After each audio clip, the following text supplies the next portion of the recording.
जय हिंद साथियों, कैसे हो आप सभी। आशा करता हूं सभी लोग बेहतरीन होंगे, शानदार होंगे और अपनी तैयारी जानदार तरीके से कर रहे होंगे।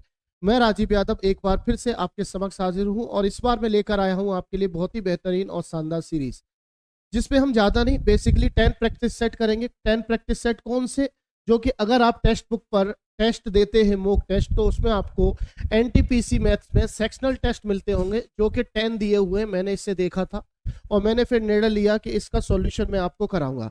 एक सेट में टोटल 30 क्वेश्चन है और हमारा टारगेट होने वाला है कि एग्जाम में, जब हम एग्जाम देने बैठे तो मैथ में 30 में से 30 की पूरी तैयारी होनी चाहिए।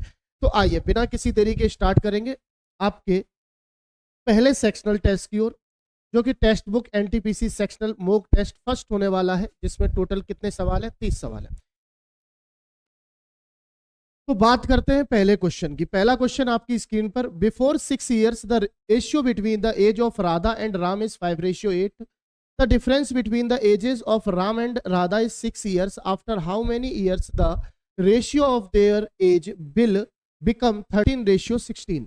यानी कितने साल बाद उनकी एज का रेशियो 13 और 16 हो जाएगा। बस ये सिंपल सा क्वेश्चन है, तो समझना मेरी बात को। अगर एग्जाम में करने की बात होगी तो हम इस सवाल को डायरेक्ट कर सकते हैं। इन दोनों के बीच डिफरेंस कितने का है? 3 यूनिट। यहाँ पर भी 3 यूनिट का अंतर है।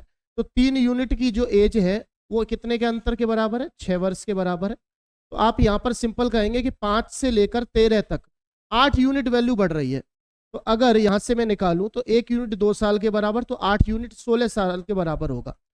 16 साल के बराबर होगा, यानी इस रेशियो और इस रेशियो को बनने में टोटल 16 साल का गैप लगा होगा।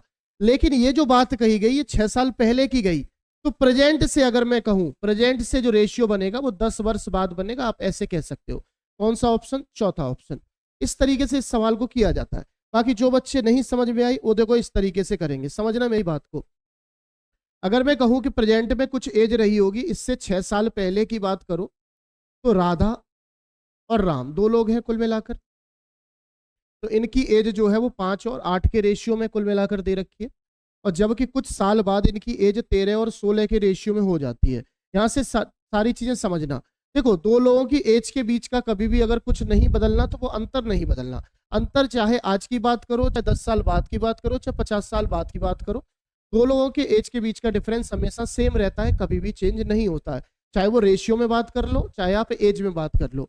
ठीक है। तो यहां पर अगर मैंने देखा कि दोनों के बीच 3 यूनिट का डिफरेंस है, तो यहां पर भी उतना ही होना चाहिए। तो क्वेश्चन में भी 3 यूनिट दे रखा है, यानी मुझे कुछ खास चेंज करने की जरूरत है नहीं, दोनों में ही 3 यूनिट का डिफरेंस है। तो आप ये देखो कि यहाँ पर रेशियो में मात्रा कितनी बढ़ रही है। आप कहोगे 8 यूनिट की मात्रा बढ़ रही है। सर मेरे लाल तुम ये बताओ कि यहाँ पर दोनों के बीच उम्र में अंतर कितना है? 6। तो ये 3 यूनिट की वैल्यू 6 साल दे रखी है। तो आप कहोगे 1 यूनिट का मान 2 साल आएगा। तो 8 यूनिट का मान जो हो जाएगा वो कितना आ जाएगा? 16 साल हो जाएगा। यानी कि यहां से लेके यहां तक टोटल गैप जो है वो 16 साल का गैप है। तो अगर 6 साल यहां पर निकल गए तो आप सीधा कहोगे यहां पर जो आएगा वो 10 वर्ष आएगा। तो आप चाहे इस तरीके से बना के कर लो या फिर इस शॉर्ट फॉर्म में कर लेना, दोनों ही तरीके से इजी आंसर आराम से आ सकता है। ठीक है। नेक्स्ट क्वेश्चन पर आते हैं। क्वेश्चन नंबर 2 आपका क्या कह रहा है, देखते हैं।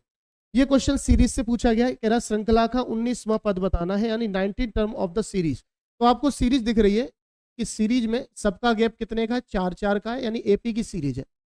किसकी सीरीज है? आप कहोगे अरिथमेटिक प्रोग्रेशन की सीरीज है, एपी की सीरीज है। और एपी की सीरीज में अगर एन टर्म निकालना होता है, हम कहते हैं A plus N minus 1 into D. A plus N minus 1 into D, बड़ा सिंपल सा फॉर्मूला है। तो अगर मुझे 19 टर्म पूछा है, T19 टर्म पूछा है, तो मैं सीधा कहूंगा पहला टर्म कौन सा है? आप कहोगे 22 है। 19 में से 1 गया कितना? 8। डिफरेंस कितने का है? तो 4 का डिफरेंस। तो आपने देखा कि 18 चौक 72, 72 और 22 कितना आ जाएगा? 94। तो बड़ा सिंपल और इजी सवाल था, बस आपको फॉर्मूला याद होना चाहिए। फॉर्मूला याद है तो आप डायरेक्ट आंसर कुछ ही सेकंड में ला सकते हैं। आइए क्वेश्चन नंबर 3 की ओर बात करेंगे। थर्ड क्वेश्चन क्या कह रहा है, देखते हैं मेरे भाई।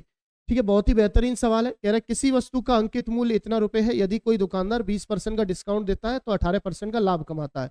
तो सीपी पूछा गया है। बहुत ही ज्यादा क्वेश्चन पूछा जाने वाला है ये। आपने लास्ट ईयर में देखा होगा कि सीपी और एमपी के रिलेशन पर सवाल भर भर के पूछे जाते हैं, चाहे एसएससी का कोई एग्जाम हो, चाहे रेलवे का कोई भी एग्जाम हो। जब से ये टीसीएस आया है तब से आपने सीपी और एमपी के रिलेशन पर बहुत सवाल देखे होंगे। ये भी उसी पर आधारित है। अगर कहीं पर भी डिस्काउंट के साथ प्रॉफिट या लॉस की बात कर देता है तो आप सीधा कहोगे कि सीपी और एमपी का रिलेशन की बात कर रहा है। डिस्काउंट के साथ अगर किसकी बात कर दे, आप कहोगे डिस्काउंट के साथ प्रॉफिट या लॉस, दोनों में से कुछ भी कह सकता है। तो सीपी जो होता है वो 100 माइनस डिस्काउंट होता है, और जबकि एमपी जो होता है वो 100 प्लस माइनस प्रॉफिट या लॉस होता है। तो यहां पर मैंने कहा कि सिंपल मेरे भाई किसकी बात कर रहा है, प्रॉफिट की बात कर, तो मैं लॉस क्यों लूंगा, मैं केवल प्रॉफिट लूंगा। ठीक है, अब देखो कितने ही आराम से मेरा आंसर निकल आएगा। अगर मैं 100 में से 20 घटाता हूं तो कितना आएगा, 80, और अगर मैं 100 में 18 जोड़ता हूं तो 118। तो इनका रेशियो आ रहा है 2 से काटा 40, 2 से काटा 59। सिंपल, यानी कि 40 रुपए की वस्तु का मार्क प्राइस कितना था, 59 था, जबकि मार्क प्राइस है कितना, 15800। आपने कहा सर इसकी वैल्यू है 15800, कितने टाइम्स, तो आपने कहा सर नहीं समझ में आ रहा कितने टाइम्स है, यहां से समझ में नहीं आ रहा कितने टाइम्स है भाई, क्योंकि 59 से ये जाएगा नहीं, 2 टाइम्स तो 118 होता है। तो एक काम करते हैं, इसको ऐसे लिख देते हैं, ठीक है, इतना ही लिख लेते हैं। मुझसे सीपी पूछा गया था, तो इसकी वैल्यू निकालनी है, तो मैं क्या करूंगा, 15800 अपॉन 59 इंटू कर दूंगा 40 का।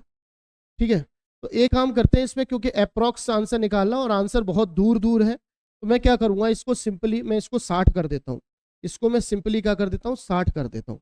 आसान हो जाएगा थोड़ा सा, मेरे लिए कैलकुलेशन आसान हो जाएगी। तो मैंने किया यहाँ गुणा कर दिया, 8 दूनी 16, 15 दूनी यानी 31,600 में डिवाइड किया जब मैंने 3 का, 3 एकन 3, 0 ते 5 15, 3 3 9, यानी लगभग जो आंसर आ रहा है 10,500। तो उसके पास केवल एक ही ऑप्शन है, यही करेक्ट आंसर हो जाएगा। तो जब भी आपको दिखे कि आप डिवाइड नहीं कर पा रहे हो, आपके पास 59 ऐसा नंबर है जिससे डिवाइड करने में बहुत दिक्कत होगी, तो आप उसको थोड़ा सा बढ़ा लो अपनी सुविधा के हिसाब से। इतना भी मत बढ़ा देना कि आंसर कुछ और की जगह कुछ और आ जाए। पर ये आप तब कर सकते हो जब ऑप्शन बहुत दूर दूर हो, ये आप तभी कर सकते हो। लेकिन अगर ऑप्शन पास में हो तो ये भी आपके लिए थोड़ा सा हानिकारक हो सकता है, फिर आपको 59 लेकर ही चलना पड़ेगा। समझ में आ गई होगी बातें। नेक्स्ट क्वेश्चन पर आते हैं, अगला सवाल क्वेश्चन नंबर 4। क्वेश्चन नंबर 4 बहुत ही बेहतरीन और शानदार सवाल है, मिक्सचर और एलिगेशन से सवाल दे रखा है, मिक्सचर पर बेस्ड क्वेश्चन है। कह रहा इन अ vessel a mixture of milk and water is the ratio 8:7, while in another vessel mixture of milk and water in what ratio mixture of both the vessels should be mixed together so that is the resultant mixture ratio of water and milk become 9:8। यानी कि दो अलग अलग बर्तनों में से दूध और पानी का मिक्सचर लिया गया और फाइनल मिक्सचर जो है वो इस रेशियो में कन्वर्ट किया गया। तो आपको ये बताना है कुल मिलाकर कि जो फाइनल में आया मिक्सचर वो कुल मिलाकर किस रेशियो में था, यही पूछा गया ना। दोनों बर्तनों के मिश्रण को किस अनुपात में मिलाया जाना चाहिए, बस ये आपको बताना है, दोनों बर्तनों के मिक्सचर को किस रेशियो में। तो देखो ऐसे केस में मैंने जब मिक्सचर एलिगेशन पहले भी पढ़ाया तब मैंने सीधा सीधा कहा है कि आप किसी एक क्वांटिटी को लेके चलो, चाहे आप वाटर को लेके चलो चाहे आप मिल्क को लेके चलो, दोनों ही केस में आंसर मिल जाएगा। दो बर्तन है, कौन से, मैं कहता हूं पहला ए बर्तन है, दूसरा बी बर्तन है। थोड़ा सा कैलकुलेटिव होता है ये सवाल, पर आपको करना आना चाहिए। अगर मैं केवल दूध लेके चलूं, सिंपल समझना, अगर मैं दूध लेके चलता हूं तो मैं दूध की बात करूंगा। यहाँ टोटल मिक्सचर कितना है 15, 15 में से दूध कितना है 8, 15 में से दूध कितना है 8। अब ऐसे ही यहाँ मिक्सचर कितना है टोटल 16, 16 में से दूध कितना है 7। तो यहां से 15 में से दूध 8 लिया गया, यहां से 16 में से 7 लिया गया। लेकिन जब मिक्सचर रेडी हुआ मेरे पास तो मिक्सचर में दूध कितना था 8, टोटल मात्रा कितनी है 17। तो आपने कहा 17 में से 8 टोटल सर मिक्सचर है मेरे पास दूध का। समझ में आ गई। अब बस इसमें एलिगेशन लगाना है, मेरा आंसर आ जाएगा। एलिगेशन कैसे लगाओगे मेरे भाई, कुछ नहीं करना, बड़े में से छोटा घटाना है। क्या करना है, बड़े में से छोटा घटाना है। तो ये बड़ा है ये छोटा है, तो 17 7 119, 16 8 128। तो 128 में से 119 गया और बटे में 17 गुणे 16 हो जाएगा। तो 16 के स्क्वायर में 16 जोड़ दोगे तो 272 आएगा। ठीक है, सिंपल इतना सा। अब इसको करके देखते हैं। तो 17 8 कितना होता है, 17 8 कितना होता है भाई 136 होता है आई थिंक, 15 8 120 होता है। तो ये आपका बचेगा 136 माइनस 120 बटे में कितना आएगा 17 गुणे 15 जो होगा वो 16 के स्क्वायर से एक कम होगा। ठीक है कि नहीं, ये आया कुल मिलाकर आपका। तो यहां से सॉल्व करो मेरे भाई, ये आएगा 9 बटे 272 और ये आपका आएगा 16 बटे 255। अब कुछ कट रह गया, 7 8 9 5 5 10 दोबारा 3 से काट दो। नहीं 3 से नहीं कट रहा है, 7 8 9 तो 11 है, नहीं कट रहा। कुल मिलाकर कट ही नहीं रहा, किसी और नंबर से कटेगा आई थिंक। 272 है, 255 है, 55 के लिए 17 से कटेगा, 17 एकन 17, 17 छिके 102, 17 एकन 17, 17 पंजे 85। तो यहाँ क्रॉस प्रोडक्ट करेंगे 15 निम्मा 135 आएगा और यहाँ 16 गुणे 16 256 आएगा। तो दोनों बर्तनों से जो मिक्सचर आएगा वो 135 और 256, यही आपका क्या होगा, आंसर होगा। मैंने कहा था थोड़ा सा कैलकुलेटिव सवाल है क्योंकि यहाँ पर फ्रैक्शन ऐसे बड़े बड़े दे रखे हैं जिससे हो सकता है आपको दिक्कत आए। तो मैंने जब इसको सॉल्व किया तो मुझे मिला कि ए बर्तन से इतनी मात्रा मिलेगी, बी बर्तन से इतनी मात्रा, तो 135 और 256 के अनुपात में दोनों मिलाए जाएंगे। सिंपल है, समझ में आ गई होगी, आपने पहले भी ऐसे क्वेश्चन किए होंगे। आगे बढ़ते हैं नेक्स्ट क्वेश्चन नंबर 4 के बाद नेक्स्ट क्वेश्चन नंबर 5 पर। ये क्वेश्चन भी बहुत बेहतरीन सवाल है लेकिन इसका आंसर आप कुछ ही सेकंड में निकाल सकते हैं। ये सर्कुलर रेस पर आधारित क्वेश्चन है। कह रहा है एक खेल के मैदान के चारों ओर एक गोलाकार पथ है। राहुल को मैदान का एक चक्कर लगाने में 15 मिनट लगते हैं जबकि अनिल को उसी के लिए 18 मिनट लगते हैं। मान लीजिए कि वे दोनों एक ही बिंदु से और एक ही समय पर चलना शुरू करते हैं तो एक ही दिशा में चलने में कितने मिनट बाद वे फिर से शुरुआती बिंदु पर मिलेंगे। तो जब भी ऐसा क्वेश्चन मिले कि एक सर्कुलर ट्रैक पे दो बालक दौड़ रहे हैं और वो समान दिशा में दौड़ रहे हैं, एक ही दिशा में दौड़ रहे हैं और शुरुआती बिंदु की बात करें कब मिलेंगे, तो आपको उनके चक्कर लगाने के समय का एलसीएम ले लेना है बस। तो 15 और 18 का जो एलसीएम आएगा वो 90 आएगा। तो यही आपका क्या हो जाएगा, आंसर हो जाएगा। बड़ा इजी सवाल होता है, बस आपको इसको कंसेप्ट को याद रखना कि जब भी समान डायरेक्शन की बात करें, सेम डायरेक्शन में बात करें और कुल मिलाकर एक पूरे राउंड का चक्कर लगा रहे हो, उनका एक राउंड लेने का पूरा पर्टिकुलर टाइम दे रखा हो, तो आपको उनके मीटिंग टाइम उसी पॉइंट पर एलसीएम लेके पता कर सकते हैं। ठीक है, क्वेश्चन नंबर 6 पर आते हैं। कह रहा किसी धनराशि पर साधारण ब्याज मूलधन का 2/25 है। मूलधन का 2/25, अगर इस चीज को आप समझ गए तो पूरा क्वेश्चन इजीली समझ में आ जाएगा। तथा वर्षों की संख्या वार्षिक ब्याज दर के 2 गुने के बराबर है। यानी टाइम जो है वो 2 टाइम ऑफ रेट है। टाइम जो है वो 2 टाइम ऑफ रेट है, ये क्वेश्चन कह रहा है। जबकि ये कह रहा है कि साधारण ब्याज मूलधन का 2/25 है।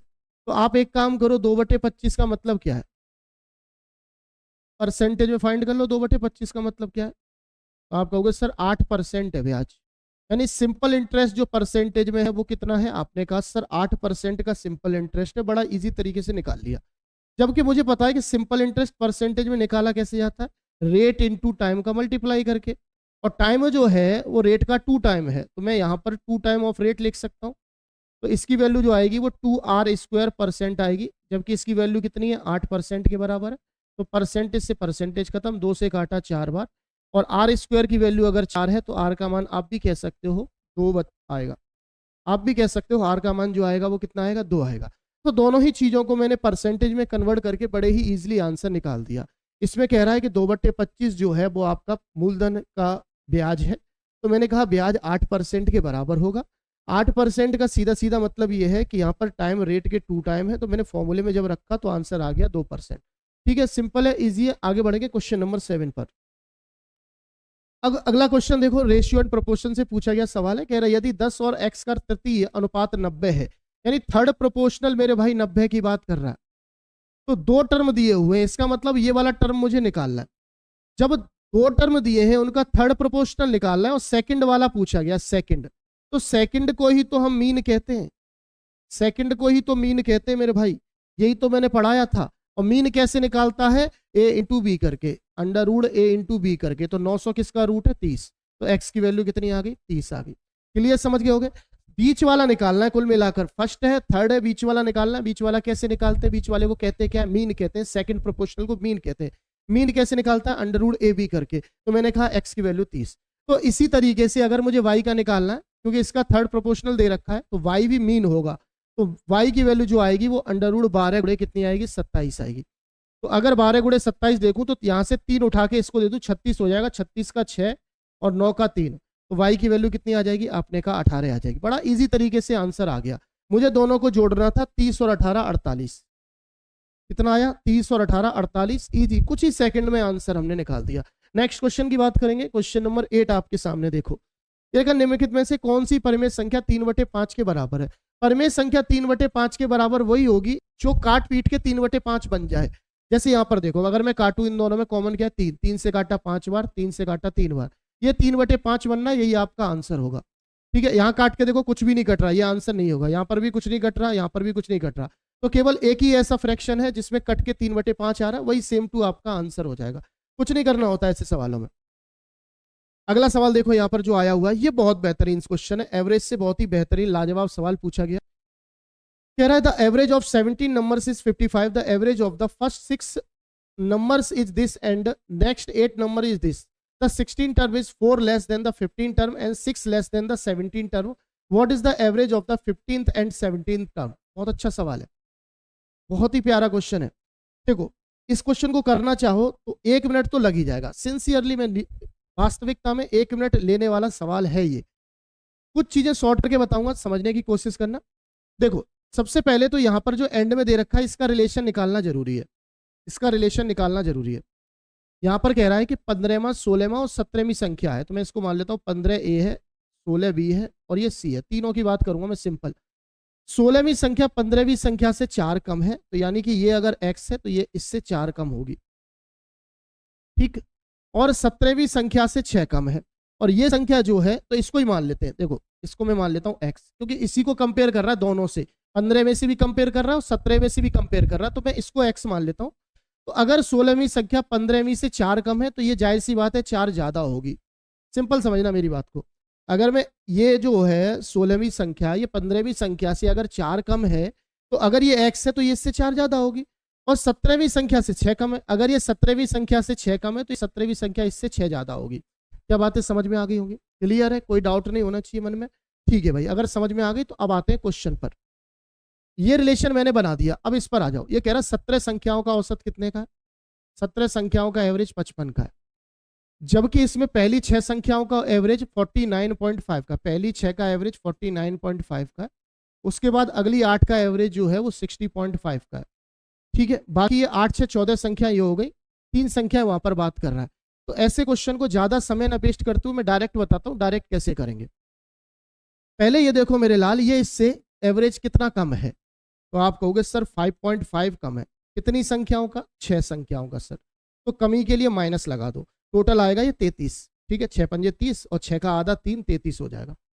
अब ये वाला जो है ये वाला एवरेज इससे कितना ज्यादा है, तो आप कहोगे सर 5.5 ज्यादा है। कितना ज्यादा है? 5.5 ज्यादा है। कितनी संख्याओं का? 8 का, तो 8 पंजे 40, तो कुल मिलाकर 44 ज्यादा है। तो ये 33 कम, ये 44 ज्यादा, यानी कि दोनों में कंपेरिजन किया तो 11 अभी भी ज्यादा आ रहा है, यानी इन 14 संख्याओं के पास एवरेज से 11 ज्यादा है। बात समझ रहे हो? 14 संख्याओं के पास एवरेज से कितना ज्यादा है? 11 ज्यादा है। तो इन तीनों संख्याओं के पास जो वास्तव में होना चाहिए था एवरेज के हिसाब से वो 55 गुणे 3 यानी 165 होना चाहिए था, लेकिन ये 11 ज्यादा लिए बैठे हैं, तो इन तीनों के पास वास्तव में जो है वो कितना है? 154 है। इन तीनों के पास वास्तव में कितना है? 154 है। अब मैं अगर तीनों का सम निकालता हूं तो मैंने कहा x x x 3x plus 10 हो जाएगा। 3x प्लस 10 की वैल्यू 154, 3x का मान 144, तो x की वैल्यू आप यहां से कह सकते हो कि जो आएगी 3 चौक 12, 3 8 24, 48 आ जाएगी। x की वैल्यू कितनी आ जाएगी? 48 आ जाएगी। आपसे पूछ रहा है कुल मिलाकर कि 15वीं संख्या और 17वीं संख्या का एवरेज कितना होगा। 48 4 52, 48 और 6 54, तो 52 और 54 का एवरेज अगर निकालना है मेरे भाई तो बीच की संख्या ही आएगी और वो आंसर होगा आपका 53। क्या बात समझ में आ गई? बहुत ही शॉर्ट करने की कोशिश की है मैंने, अगर आप समझ पाए हो तो बहुत अच्छी बात है। एग्जाम में बहुत कुछ काम आने वाला है। एग्जाम में आपको ये सब लिखने की जरूरत नहीं पड़ेगी, ये केवल मैंने आपको समझाने के लिए बताया कि टोटल 17 संख्याएं थी, 6 और 8 14 संख्या यहाँ पर हो गई। 3 संख्याओं ये बात कर रहा है कुल मिलाकर। इसका एवरेज से इतना कम है तो टोटल इतने की कमी है, इसका एवरेज से इतना ज्यादा है तो टोटल इतने की वृद्धि है। ओवरऑल मैंने काउंट किया तो इतना ज्यादा है, यानी कि इन तीनों संख्याओं के पास 165 होना चाहिए था एवरेज के अकॉर्डिंग, लेकिन 11 कम है तो 154 है। तीनों को जोड़ा मैंने, इसकी वैल्यू 154, तो x का मान 48। बाकी जोड़ काट पीट के मैंने आंसर निकाल दिया मेरे भाई। क्लियर है? समझ में आ गई होगी बातें। अगले सवाल की ओर बढ़ेंगे, क्वेश्चन नंबर 10 की ओर। क्वेश्चन नंबर 10 कह रहा है कि इंजन में खराबी के कारण एक एक्सप्रेस ट्रेन अपनी सामान्य गति के 9/10वें भाग से चलती है और 2:28 बजे के बजाय 2:34 बजे पहुंचती है। तो मेरे लाल 2:28 से 2:34 तक यानी 6 मिनट लेट हो रही है। 6 मिनट लेट हो रही है ट्रेन, 6 मिनट लेट। यह किस समय शुरू हुई थी ये बताना, यह किस समय शुरू हुई यानी स्टार्ट होने का टाइम बताना। तो सिंपल समझना, एक्सीडेंट बेस्ड क्वेश्चन है। ऐसे केसों में डिस्टेंस हमेशा कांस्टेंट होती है। एक्सीडेंट बेस्ड क्वेश्चन में डिस्टेंस हमेशा कांस्टेंट होती है। तो अगर उसने स्पीड अपनी 10 से 9 करी है तो उसको लगने वाला टाइम जो हो गया होगा अपोजिट हो गया होगा, 9 से 10 हो गया होगा। सिंपल है, इजी है, समझना बात को। तो पहले से कितना समय ज्यादा लग रहा है? 1 यूनिट, और 1 यूनिट का मान कितना है? आप कहोगे सर 6 मिनट का है। तो इसका मतलब उसे एक्चुअल में जो पूरा टाइम लगता होगा पूरे सफर को तय करने में, वो 54 मिनट का टाइम लगता होगा। पूरे सफर को कवर करने में कितना टाइम लगेगा? 54 मिनट का। और 54 मिनट का टाइम लगता है तो 2:28 पर पहुंच जाता है। 2:28 से 54 मिनट पहले कितना टाइम होगा? आप कहोगे 1:34 होगा। क्या बात समझ में आ गई? 2:28 से 54 मिनट पहले 28 मिनट वहां पर गए, 2 बचा। अगर मैं 28 घटाता हूं तो 26 बचेगा। तो अगर 2 बजे में से 26 घटाओगे तो 1:36 ही आपका क्या आ जाएगा? आंसर आ जाएगा। या फिर ऐसे कर लेना कि 2:28 से मुझे कितने मिनट घटाने? 54 मिनट। तो यहाँ बचेगा 4। ठीक है, तो ये 1 घंटा बना लो, इसको कर दो 88 पूरा, तो ये 4 3 यानी कि 1:34 ही आपका आंसर है। बचपन में सीखा होगा आपने, इतना कुछ सिखाने की मुझे जरूरत नहीं है। अगला क्वेश्चन देखते हैं। क्वेश्चन नंबर 11 कह रहा है कि 2 वर्ष पहले एक कस्बे की जनसंख्या इतनी थी, पहले वर्ष में जनसंख्या में 5% की वृद्धि हुई, दूसरे वर्ष में 5% की कमी हुई, तो कस्बे की वर्तमान जनसंख्या बतानी है। तो मेरे भाई 2 वर्ष पहले की बात कर रहा है, पहले साल 5 की वृद्धि, दूसरे साल 5 की कमी, तो मैं कहूंगा x²/100% की हमेशा क्या हो जाएगी? कमी हो जाएगी। क्यों? दोनों ही केस में कैसी बस समान वैल्यू है, एक बार बढ़ा रहा है 5%, एक बार 5% कम कर रहा है। तो 5 का स्क्वायर कितना होता है? आपने कहा सर 25, और 25/100% की कमी आएगी, यानी कि 0.25% की जनसंख्या में क्या आ जाएगी? कमी आ जाएगी। 0.25% को मैं क्या कहता हूं? मैं कहता हूं 1/400 की कमी आएगी। आई थिंक मैंने सही किया है ना? 1/400 की कमी आ जाएगी। तो अगर जनसंख्या मेरे भाई 66,000 थी तो 1/400 कम हो जाएगी, 1/400 कम हो जाएगी। तो आप इसको काटो, 4 एकन 4, मैंने सही काट रहा हूँ ना, 4 छके 24, कुछ गड़बड़ हो गई क्या? 4 एकन 4, 4 छके 24, 4 5, यानी 165 जनसंख्या कम हो जाएगी। 66,000 में से 165 जनसंख्या कम हो जाएगी। तो यहाँ पर देखो 165 कहाँ कम हो रहा है? 165 यहाँ पर कम हो रहा है, यही तुम्हारा आंसर है। 66,000 में से 165 जो है ऑप्शन नंबर तीसरे में कम हो रहा है, यही आपका आंसर है। बड़े इजी और आराम से आंसर निकाल सकते हो। क्वेश्चन नंबर 12 की बात करेंगे, ज्यादा समय ना वेस्ट करते हुए।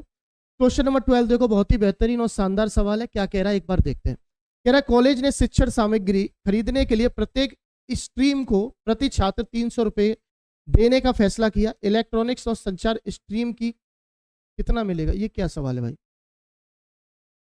आई थिंक ये मुझे लग रहा है गलत क्वेश्चन आ गया यहाँ पर। ये आई थिंक गलत क्वेश्चन आ गया। ठीक है, कोई बात नहीं, आगे देखेंगे। इसको अभी थोड़ी सी देर के लिए इग्नोर मारते हैं, इसको थोड़ी देर के लिए इग्नोर मारते हैं। ये आई थिंक मुझे लग रहा है किसी डीआई का सवाल था, डीआई के सवालों को लेकर ये सवाल दिया हो तो अलग से टाइप हो गया। कोई बात नहीं, नेक्स्ट क्वेश्चन की बात करेंगे। नेक्स्ट क्वेश्चन की बात करेंगे, यहाँ पर क्या कह रहा है देखते हैं। नेक्स्ट क्वेश्चन देखो, बहुत ही लैंग्वेज हैवी दे रखी है, और अगर इस टाइप की लैंग्वेज आपके क्वेश्चन पेपर में आती है तो चाहे सवाल आसान हो चाहे कठिन हो, कुछ नहीं कह सकते, लेकिन आपको उस समय प्रेजेंट टाइम के लिए क्वेश्चन को स्किप करने के बारे में सोचना चाहिए। ये प्रॉफिटेबल होता है, क्योंकि कभी कभी क्या है, हम महान बनने की कोशिश में अपने माइंड को अपसेट कर लेते हैं, और अपसेट माइंड में क्या होता है कि आता हुआ पेपर भी हमसे खराब हो जाता है। तो ये चीजें ध्यान रखनी। लैंग्वेज बहुत बड़ी है, तो कोशिश करो कि ऐसा क्वेश्चन हम बाद में करने का प्रयास करें, जब पेपर पूरा हो जाए, उसके बाद आपके पास अगर एक्स्ट्रा टाइम हो तो। बाकी क्वेश्चन को पढ़ते हैं। क्या कह रहा है? कह रहा है एक फार्मा कंपनी में एक वैज्ञानिक कुछ दवा का आविष्कार करने के लिए एसीटोन और टोल्यूनी के शुद्ध रूप को मिला रहा है।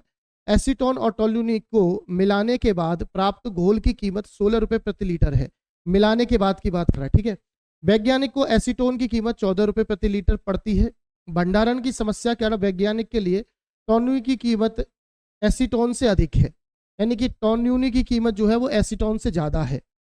घोल में टोल्यूनी और एसीटोन का अनुपात 4:1 है। देखो, टोल्यूनी और एसीटोनों का अनुपात जो है वो 4:1 का अनुपात है। तो मिक्सचर जो बनेगा वो 4:1 और कितने का बनेगा? 5 का बनेगा। तो वैज्ञानिक को प्रति लीटर टोल्यूनी की कीमत कितनी है ये बतानी है। सिंपल है, एवरेज बेस्ड क्वेश्चन है मेरे भाई। कैसे करना है समझना। एसीटोन की कीमत कितनी है? 14, तो यहाँ पर लिख दो एसीटोन की कीमत 14 है। ठीक है, जबकि टोटल मिक्सचर कितने बनना है? 16 का बनना है, तो यहाँ टोटल मिक्सचर का 16 बना दो। अब समझना, 14 रुपए यहाँ से आए, जबकि 16 पंजे 80 रुपए यहाँ से टोटल। तो अगर पूरे 80 रुपए आ रहे हैं और 14 रुपए यहाँ से आए, तो यहाँ से कितने आए? तो 80 में से 14 घटाओ, कितना आएगा? आपका वो 66, यानी कि 4 की वैल्यू 66 है, तो 1 का मान जो आएगा वो 16.5 आएगा। 1 का मान कितना आएगा? 16.5। यही मेरा आंसर है। बड़े इजी तरीके से आंसर निकाल दिया आपने का। समझ में आ गई होगी बातें? क्लियर है कि नहीं? चलो फिर अगला सवाल देखते हैं। ठीक है, ये क्वेश्चन बेसिकली आपको परसेंटेज में देखने को मिलता है, परसेंटेज जब हम पढ़ रहे होते हैं तो वहां पर हम एवरेज कंसेप्ट को यूज करते हैं। एवरेज कंसेप्ट में क्या होता है कि टोटल चीजें बैलेंस करनी है, कि अगर इसके 4 मान लिए, 4 मान में कितना रुपया खर्च हुआ पता नहीं, लेकिन इसके 1 मान में 14 रुपए खर्च हुए, जबकि टोटल 5 मान में 16 के हिसाब से 80 रुपए खर्च हुए। तो 80 यहाँ पर हुए, 14 यहाँ पर हुए, इसका मतलब यहाँ पर 66 रुपए खर्च हुए होंगे। तो 4 में अगर 66 है तो 1 में 16.5 आएगा, यही मेरा आंसर होगा।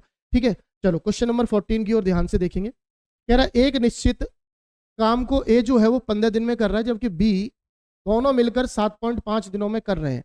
तो देखो सिंपल है, दोनों को ए से आधा समय लग रहा है, दोनों को ए से आधा समय लग रहा है, दोनों को ए से, ये जो ए और बी है इन दोनों को ए से जो है वो कैसा है, आधा समय लग रहा है। तो इसका मतलब बी भी 15 दिन में करता होगा। बी भी कितने दिन में करता होगा, 15 दिन में करता होगा। बड़ा इजी सवाल है ये, कैसे देखो समझना। जैसे मैं कहूं कि ए किसी काम को एक्स दिन में कर रहा है और बी भी उसी काम को एक्स दिन में कर रहा है, तो हमेशा ध्यान रखना दोनों मिलकर जो है, दोनों मिलकर काम को एक्स वाई हाफ दिन में करेंगे, मतलब एक्स बटे 2 दिन में करेंगे। तो अगर ये 15 में कर रहा है, दोनों मिलकर हाफ में कर रहा है, तो ये भी 15 में ही करेगा, 15 15 हाफ, तब जाकर आएगा। ठीक है, बहुत इजी कंसेप्ट है, जब आप टाइम एंड वर्क पढ़ोगे तो उसमें आपको देखने को मिलेगा। क्वेश्चन नंबर 15 की बात करते हैं। एक मिश्रण में दूध और पानी का अनुपात दिया, जब इस मिश्रण में 6 लीटर पानी मिलाया जाता है तो दूध और पानी का अनुपात इतना हो जाता है। तो मिश्रण में दूध की मात्रा बतानी है, कुल मिलाकर कितनी होगी। पहली बात तो दूध की मात्रा पहले 9 का मल्टीपल थी, 9 का मल्टीपल एक नहीं 2 ऑप्शन है, 9 के मल्टीपल के केस में 2 ऑप्शन है, कुछ भी हो सकता है। इसका मतलब आंसर को मैं कुछ भी नहीं कह सकता, कुछ भी हो सकता है आंसर एक्स वाई जेड। तो देखो सिंपल समझना, मिल्क और वेट वाटर का रेशियो इनिशियल और फाइनल में पहले जो था वो 9 और 5 का था, अब जो हो गया वो 9 और 7 का हो गया। तो जब मिलाया गया वो क्या मिलाया गया, आपने कहा पानी मिलाया गया। तो अगर पानी मिला रहा है तो मिल्क सेम होना चाहिए, तो आपने कहा यहाँ पर भी 9 है, यहाँ पर भी 9 है, सेम है सर। मैंने कहा लाल मेरे सेम है तो कोई टेंशन नहीं है। पानी कितने यूनिट बढ़ा, 2 यूनिट बढ़ गया, जबकि यहाँ पर कितना मिलाया 6 लीटर। तो 2 यूनिट अगर 6 के बराबर है तो 1 यूनिट जो है 3 के बराबर, तो 9 यूनिट जो होगा वो कितने 27 के बराबर, यही तुम्हारा आंसर। बड़ा इजी और आराम से आंसर निकाल सकते हो, बड़ा आसान सवाल है। क्वेश्चन नंबर 16 की बात करूंगा। कह रहा है 90 वस्तुओं का कुल मूल्य इतना रुपए है, यदि ऐसी 70 वस्तुओं को कुल इतने रुपए कीमत पर बेचा जाता है तो प्रॉफिट लॉस बताना। ऐसे केस में हम क्या करते हैं कि एक वस्तु के सीपी की, एक वस्तु के एसपी की बात करेंगे, एक वस्तु का ही सीपी, एक वस्तु का ही एसपी। जैसे यहां पर बात करूं कि 90 वस्तु अगर 5400 की है तो एक वस्तु जो आएगी वो 60 रुपए की आएगी, ये आपका सीपी हो जाएगा। और यहाँ पर अगर 17 वस्तुएं 5040 में बिक रही है तो एक वस्तु जो बिकेगी 7 7 49 7 दूनी 14 72 में बिकेगी, ये आपका एसपी हो जाएगा। तो आप सीधा कहेंगे सर यहाँ पर बड़ा ही आराम से आंसर आ गया, क्योंकि 12 का प्रॉफिट हो रहा है 60 पर, यानी 1/5 का लाभ हो रहा है। 1/5 को हम कहते हैं 20% का लाभ हो रहा है, 20% का लाभ, यानी कि बी आपका करेक्ट, सॉरी ऑप्शन नंबर 4 आपका करेक्ट आंसर है। ऑप्शन नंबर 4 क्या है, करेक्ट आंसर। बहुत ईजी था, आराम से निकाल सकते हो। क्वेश्चन नंबर 17 कह रहा है एक दुकानदार एक निश्चित वस्तु को एक निश्चित कीमत पर बेचने का फैसला करता है, वह तय कीमत में 45% की वृद्धि करके वस्तु पर कीमत लगाता है। वस्तु बेचते समय वह 40% का डिस्काउंट दे रहा है, ज्ञात कीजिए उसे तय की गई कीमत पर अधिक या कम कितना मिलता है। तो पहले उसने कीमत को बढ़ाया 40, फिर उसने डिस्काउंट के रूप में, सॉरी पहले बढ़ाया 45%, फिर डिस्काउंट के रूप में 40% कम कर रहा है। तो बहुत बेसिक सवाल है, कई तरीकों से कर सकते हो आप, कोई ऐसा बड़ा टास्क नहीं है। आप कह सकते हो कि सीपी अगर 100 था तो उसने एमआरपी जो कर दिया वो 45% बढ़ाकर 145 किया, 145 पर 40% का डिस्काउंट दे रहा है। 40% का सीधा मतलब होता है 2/5, यानी कि ये कुल मिलाकर 5 रुपए की वस्तु जो है वो 2 के डिस्काउंट पर 3 में बेच रहा है। तो आप यहां से कह सकते हैं कि 29 दिया कितना आएगा 87, यानी कि वस्तु जो बिकेगी वो 87 में बिकेगी। 100 की वस्तु अगर 87 में बिकेगी 13% का लॉस होगा, 13% का क्या हो जाएगा, लॉस हो जाएगा। एक ऐसे कर सकते हो। दूसरा आप फॉर्मूला लगा सकते हो, x + y - xy/100, सॉरी एक डिस्काउंट है ना, डिस्काउंट के केस में ये माइनस हो जाएगा। ठीक है, एक पहले बढ़ाया गया, बढ़ाने वाले को प्लस में रखेंगे, एक डिस्काउंट है तो दूसरा माइनस में हो जाएगा। इस फॉर्मूले को लगा के भी आंसर आ सकता है। आपने कहा पहले 45 बढ़ाया, फिर 40 कम किया, फिर 45 × 40 बटे कितना हो गया 100 हो गया। तो ये 45 में से गया 5 बचा। यहाँ पर मैंने देखा कि ये 2 है, ये 5 है, ये 9 है, और 9 दूनी 18 है। तो 18 में से 5 जाएगा तो नेगेटिव आएगा 13, और नेगेटिव में आने का मतलब है कि हानि हो जाएगी 13% की। ऐसे भी कर सकते हो, बहुत सारे तरीके हैं इस सवाल को करने के। कई तरीकों से टीचर इसे कराते भी हैं और कई तरीकों से बच्चे करना पसंद भी करते हैं, लेकिन मैं ज़्यादातर बेसिक से ही कर लो, कोई ज़्यादा हैवी नहीं है। ठीक है, फॉर्मूले से भी कर सकते हो, और भी तरीके हैं वो क्लास में बताता हूँ मैं, अभी इतना ही काफ़ी है। नेक्स्ट क्वेश्चन कह रहा है कि ए ने 75,000 के साथ एक व्यवसाय शुरू किया, पार्टनरशिप का क्वेश्चन है। 5 महीने बाद बी आ गया 80,000 के साथ में, 1 वर्ष के बाद उन्हें इतने रुपए का लाभ मिल रहा है। ए और बी का अलग अलग हिस्सा बताना है, कुल मिलाकर कितने का होगा। तो ए और बी का अगर अलग अलग हिस्सा बताना है मेरे भाई, तो एक काम करेंगे, निकाल ही लेते हैं, फर्क क्या पड़ना है, पार्टनरशिप में ना ए और बी 2 लोग हैं, इसने लगाए 75,000, इसने लगाए 80,000, तो मैं यहीं पे काट लेता हूँ, 3 जीरो से 3 जीरो, 5 से काटा 15, 5 से काटा 16, तो इनके द्वारा इन्वेस्ट किया गया राशि जो थी वो 15 और 16 था। अब टाइम की बात करूं तो ये जो है बंदा, ये 5 महीने बाद आया, यानी इसने पूरे 12 महीने के लिए पैसे लगाए, जबकि इसने 7 महीने के लिए पैसे लगाए। तो और भी काट सकते हो, 4 से काटो 3 बार, 4 से काटा 4 बार, यानी कि इनकी कुल मिलाकर जो प्रॉफिट होगा वो 15 या 45 और 7 चौक 28 के रेशियो में होगा, 45 और 28 के रेशियो में होगा, यानी कि ये 9 का मल्टीपल आने वाला है। 5 6 7 8 9 ये 9 का मल्टीपल है, ये 9 का मल्टीपल नहीं है। 8 4 12 ये भी 9 का मल्टीपल नहीं है, ये भी 9 का मल्टीपल नहीं है। 9 का मल्टीपल एक ही था, वही आपका आंसर होगा। यानी कि आपने देखा कि ए को जो भी प्रॉफिट मिलेगा वो 45 से मल्टीपल होगा। 45 का मतलब 9 का मल्टीपल, 9 का टेबल जिसमें जाएगा, 9 का टेबल उसी में जाता है जिसके अंकों का योग 9 बन जाता है, तो अंकों का योग इसी का 9 बनना था, यही मेरा आंसर होगा। बाकी करना चाहो कर सकते हो, लेकिन मैं कहूंगा कि समय बर्बाद मत करना। टोटल यहाँ पर कितने मिल रहे हैं, तो आप कहोगे सर ये मिल रहा है 73, क्योंकि क्वेश्चन मिल रहे हैं कितने, 4 0 8 8 0 0। कितने गुना है निकालो इसको भाई, निकालना पड़ेगा। ये 7 से 5 बार जाएगा और 5 से फिर 6 बार जाएगा, 5600 गुना है ना, 6 18 ही होता है, और 5 7 35, ठीक है 5600 बार जाएगा, तो ये भी 5600 का गुणा कर दो आप। तो 45 सिक्के कितना होता है, 45 सिक्के आई थिंक 270 होता है, 45 सिक्के 270, 27 कैरी आएगा, 45 पंजे 225, 225 और 27 252। ठीक है, बड़ा इजी तरीके से वही आ रहा है आंसर। 252 000 वाला एक ही ऑप्शन था जिसमें एक को लाभ हो रहा था, तो दूसरा वाला निकालने की मुझे जरूरत है नहीं, दूसरे वाले को निकाल के समय खराब नहीं करूंगा। बेसिकली ये मल्टीपल से भी हम सवाल को देख सकते थे। ठीक है, नेक्स्ट क्वेश्चन पर आएंगे, क्वेश्चन नंबर 19 आपका। क्वेश्चन नंबर 19 भी डिस्काउंट का है, कह रहा 10%, 15%, 20% क्रमिक छूट एकल छूट के बराबर है, बताना है। तो देखो ये तो बहुत इजी दिखाई दे रहा है मुझे, क्योंकि इस तरीके के सवाल पेपर में बहुत देखने को मिले। तो जिन बच्चों ने पढ़ाई कर रखी थी वो डायरेक्ट कह सकते थे ये आंसर होगा। अब क्यों कह सकते थे, क्योंकि ये तीनों डिस्काउंट मिलकर ना तो ये 1% से कम हो सकते हैं, ना ये 100% से ज्यादा हो सकते हैं, और ना ही ये 10% से कम हो सकते हैं। तो जाहिर सी बात है यही आंसर आने वाला, ये पेपर में आया हुआ सवाल है। ठीक है, तो बड़ा इजी तरीके से आप कह सकते हो कि सर यही आंसर होगा। क्यों, क्योंकि भाई कुछ ऐसी कंडीशन होती है कि अगर 10 और 20 का डिस्काउंट निकालूंगा तो 28% का डिस्काउंट आएगा, और 28 और 15% का डिस्काउंट निकालूंगा तो फॉर्मूला लगाऊंगा x + y - xy बटे 100 लगा देंगे। ठीक है, तो आप कहोगे 28 और 15 कितना आएगा, 43%, माइनस के 28 गुणे 15, 15 8 120, 15 दूनी 30, 420 आएगा, तो 4.2% आएगा। ठीक है, तो इसमें से मैंने घटाया तो ये 38.8 ही आ रहा है। बड़े इजी तरीके से आंसर लिया है कि नहीं। अब बच्चे को पता है कि 10 और 20% का सक्सेसिव डिस्काउंट जो होता है वो 28% डिस्काउंट के बराबर होता है। बाकी आप इसको भी निकालना चाहो 10 और 20 का, तो आप इसको भी मेरे भाई ऐसे ही निकाल सकते हो, x + y - xy बटे 100 करके। तो ये 10 और 20 कितना हो जाएगा, 30 हो जाएगा, और 10 गुणे 20 जो होगा 200, 200 हम भाग करोगे 2 आएगा, तो 30 में से 2 गया, 28% डिस्काउंट ये मिलेगा।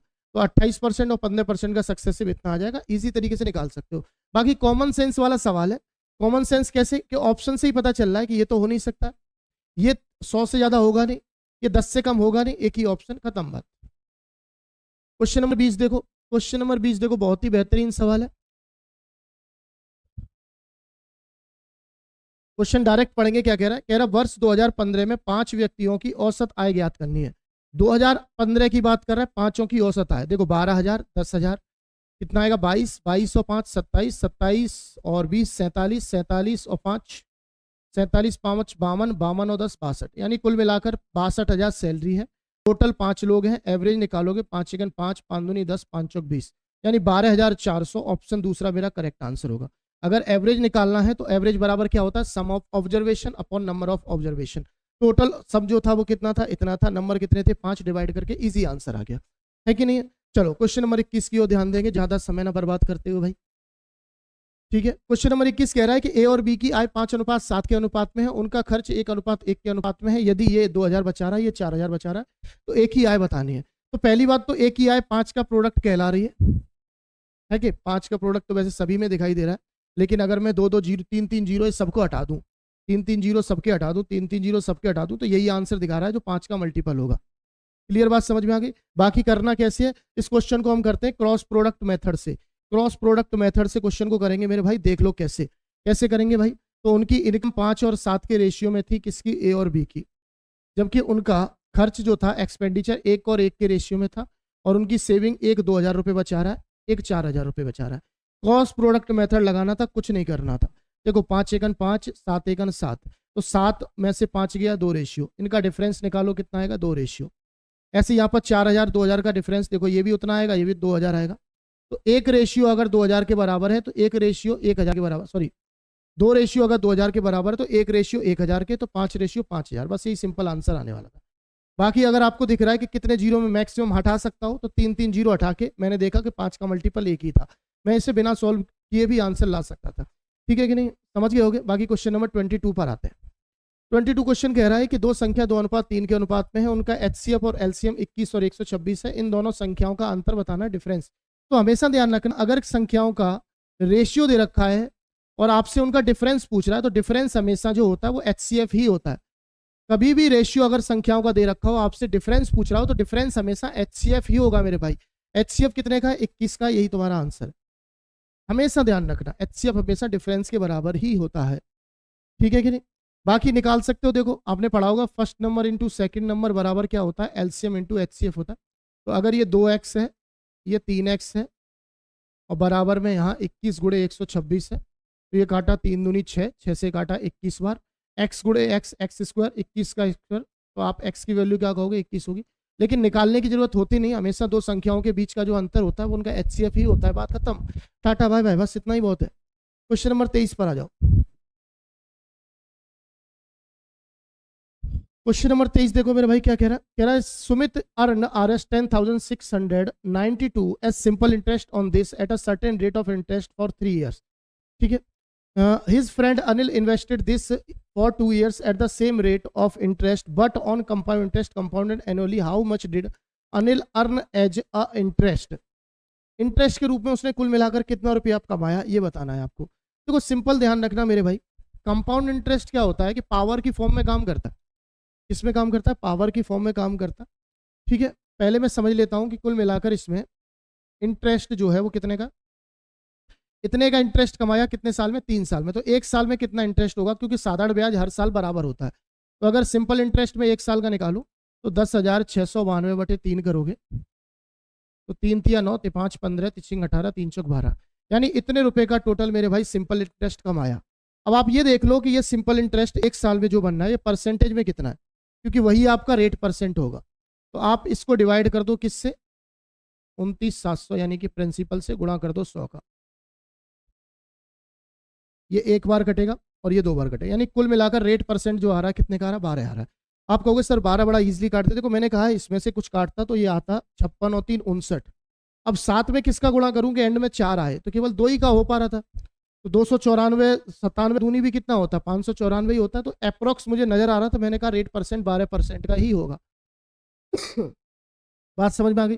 तो कुल मिलाकर अगर आपको 12,500 रुपए की राशि का ब्याज निकालना है 12% के हिसाब से, तो आप इसमें 2 साल के लिए गोल्डन रेशियो लगा लो, कुछ भी लगा लो, बहुत सिंपल डाटा है, बहुत ईजी डाटा है। गोल्डन रेशियो में क्या लगाओगे, 2 और 1 लगाओगे। करना क्या है, इसका पहले 12% निकालना है। तो 12% के लिए क्या है कि 1200, 12 दूनी 24, तो 1440, 12 पंजे 60, तो 1500 रुपये आ गया। ठीक है, तो 1500 रुपये यहाँ लगाओ, और 1500 का फिर 12% निकालोगे तो 180 रुपये आएगा। तो 15 दूनी 3000 और 180, तो 3180 टोटल उसका कंपाउंड इंटरेस्ट होगा। यही आपका आंसर है, बड़े इजी तरीके से निकाल सकते हो। ठीक है कि नहीं, कुछ ही स्टेप लिखने की जरूरत है, कुछ ही स्टेप करने की जरूरत है।